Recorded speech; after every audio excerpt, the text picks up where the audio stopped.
สาลาวเอ่ยยังสง่าผ่าเผยเคียงคู่นักปฏิวัติลาวคนเสียงหวังเฮาเคยอยู่สมกินเย็นเฮ็ดแท้ทำจริงเคยมีมูลเสื้อพิลาอาทานเหนียวแน่นทนทานต่อสู้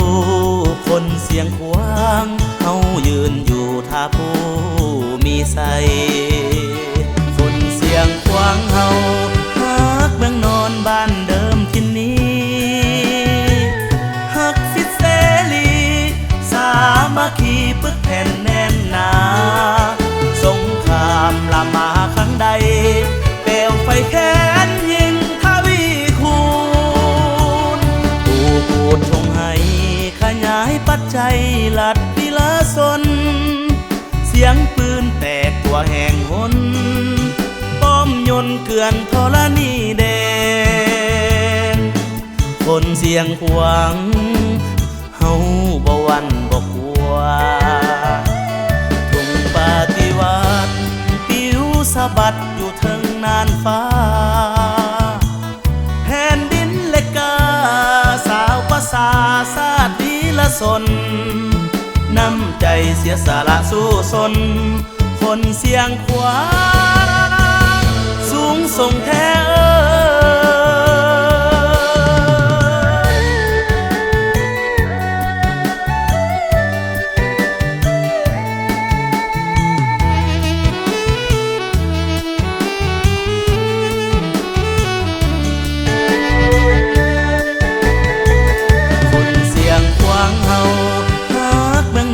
บ้านเดิมที่นี้ฮักสิทธิเสรีสามัคคีปึกแผ่นแน่นหนาสงครามลามมาครั้งใดเปลวไฟแค้นยิงทวีคูณผู้พูดชงให้ขยายปัจจัยลัดพิลาสนเสียงปืนแตกตัวแห่งหนป้อมยนต์เกลื่อนธรณีแดงคนเสียงขวางเฮาบ่หวั่นบ่กลัวทุ่งปฏิวัติปิวสะบัดอยู่เทิงน่านฟ้าแผ่นดินเล็กกาสาวภาษาชาติดีละสนน้ำใจเสียสละสู้สนคนเสียงขวา